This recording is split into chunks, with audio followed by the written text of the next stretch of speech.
Alright, shalom. Call Elohim La Yahweh Shem Yahushai B'Shem Rachakwadash. All praises to the Heavenly Father Yahweh, who the world calls God.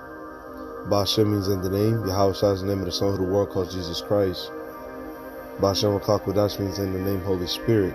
Okay? Double honors to the elders and the apostles of Great Millstone, who rule for teaching me the truth. Salutations to the hopeful elect. Alright, to you brothers and sisters out there. Alright, laboring in this truth, praying. Okay, getting down for your crown, not for your salvation. Peace, love, and blessings. Chaya here back with another video through the Spirit and power of Yahweh B'Shem Yahushai. And I just want to make this real quick. And this is actually inspired by a little Bible study I was having with a brother, not too long ago. And I just want to do this real quick. All right, talking about the chastening of the present time. How the tribulation and the adversity that we're going through right now. All right, it's all going to be, for a great purpose, man, for a greater purpose. It's all going to be for a greater purpose, man. It's all going to have its reward at the end.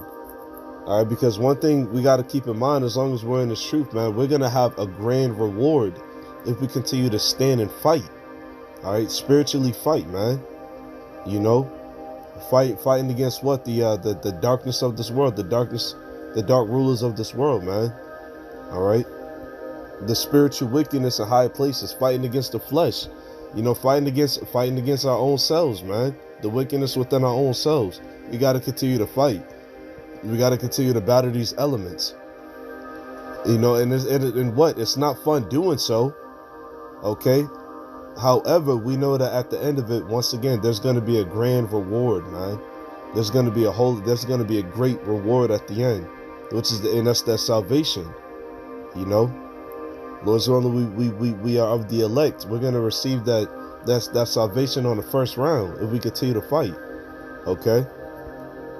But without further ado, this is the book of Hebrews chapter 12, verse 11. It says, "Now no chastening for the present seemeth to be joyous, but grievous." Yeah, because when you getting checked, when you getting disciplined, like as it says in the NLT on the right hand side, all right, when you getting disciplined, when you getting checked, okay, like when you was younger or whatever, your parents or your grandparents, they would spank you behind. What? You got upset because it hurt. But what? You do something bad, you get checked for it, right?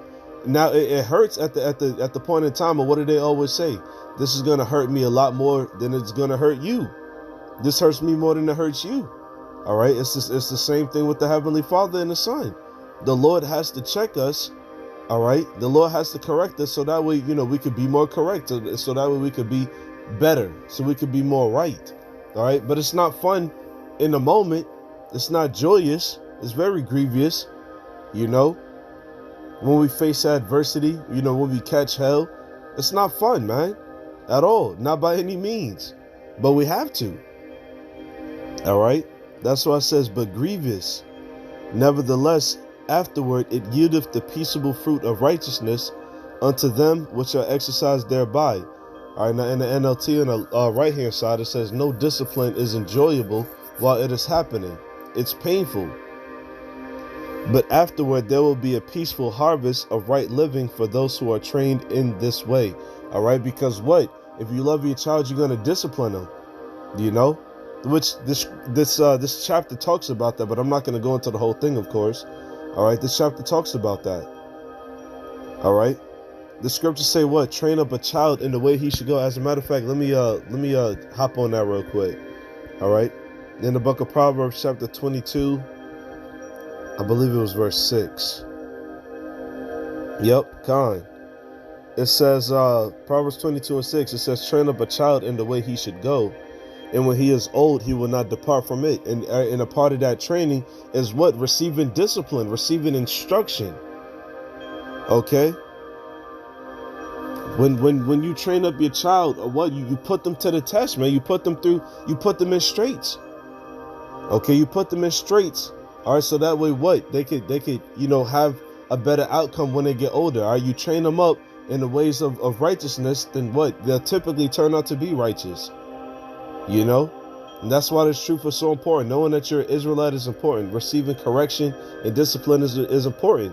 All right, correction that comes from the Lord, correction that comes from a brother in the Lord. All right, even certain people in the world, man. Okay, certain people in life, when you do something wrong and somebody call you out, you gotta accept it, because what, you did something wrong. Okay, criticism, you know, being critiqued is important. It's a valuable thing in this truth, man. All right, being critiqued is extremely valuable. It's necessary. All right, it's very necessary. All right, because what? That's what's gonna make you sharper. That's what's gonna make you better. All right, when you get critiqued, when you get disciplined, when you get corrected, all right, rebuked, you know, when we get checked, it's not because the Lord hates us, but because He loves us. All right, and we know who the Lord is. We know who Yahweh and Yahweh Shai is. So when we get checked, what, we count it as joy, man. All right, well, we're supposed to. All right, as a matter of fact, let me get that too.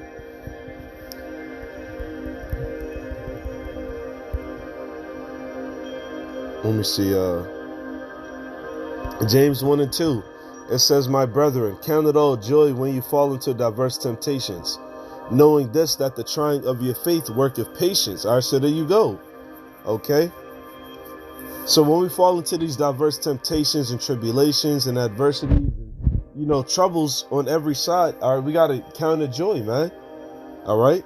Because, well, all of this is for the elect's sake. All of this is for Yahweh Shai and the elect's sake.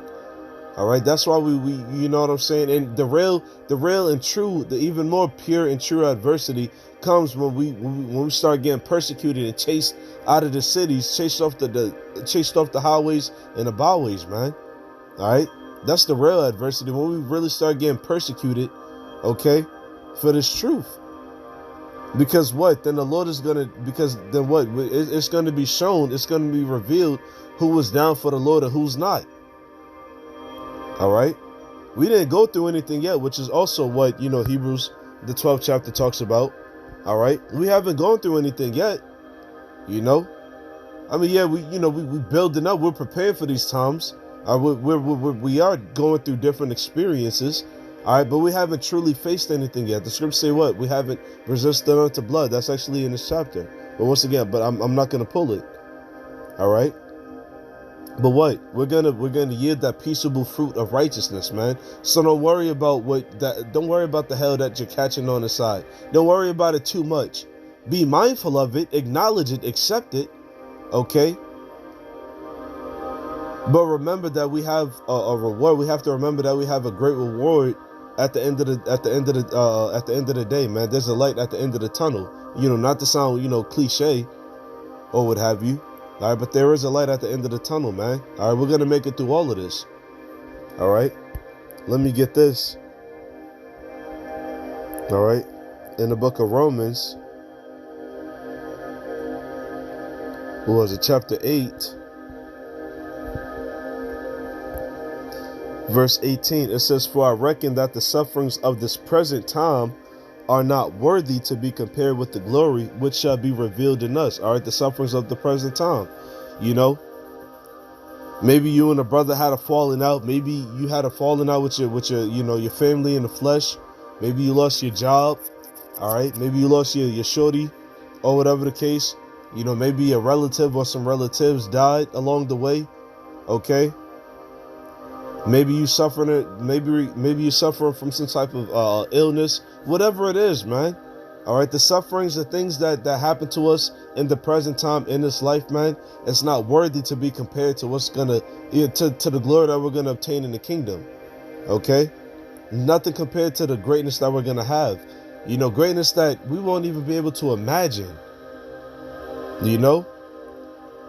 Because, you know, Jake got a very active imagination. We try to imagine the kingdom all the time, but even our little feeble thoughts, you know, it doesn't count towards, you know, what we're actually going to have, man. We can't even process it, because that's how great it's going to be, man, in righteousness. Okay. It says, verse 19, it says, "For the earnest expectation of the creature waited for the manifestation of the sons of the Most High."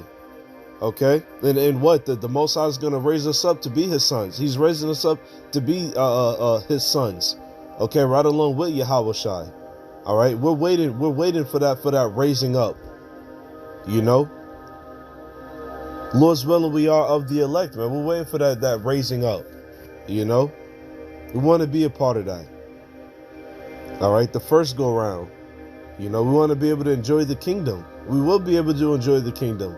All right, but what? Tribulation comes first, man. All right. Just read Sirach, Ecclesiasticus, called Sirach in the Apocrypha. Okay, the second chapter, man. All right, read that for yourselves. You know. Yep, Sirach, the second chapter. My son, if thou come to serve the Lord, prepare thy soul for temptation. And that's all I'm going to read on that. All right? You can read the whole chapter for yourselves. Lord's willing, this is edifying. Shalom.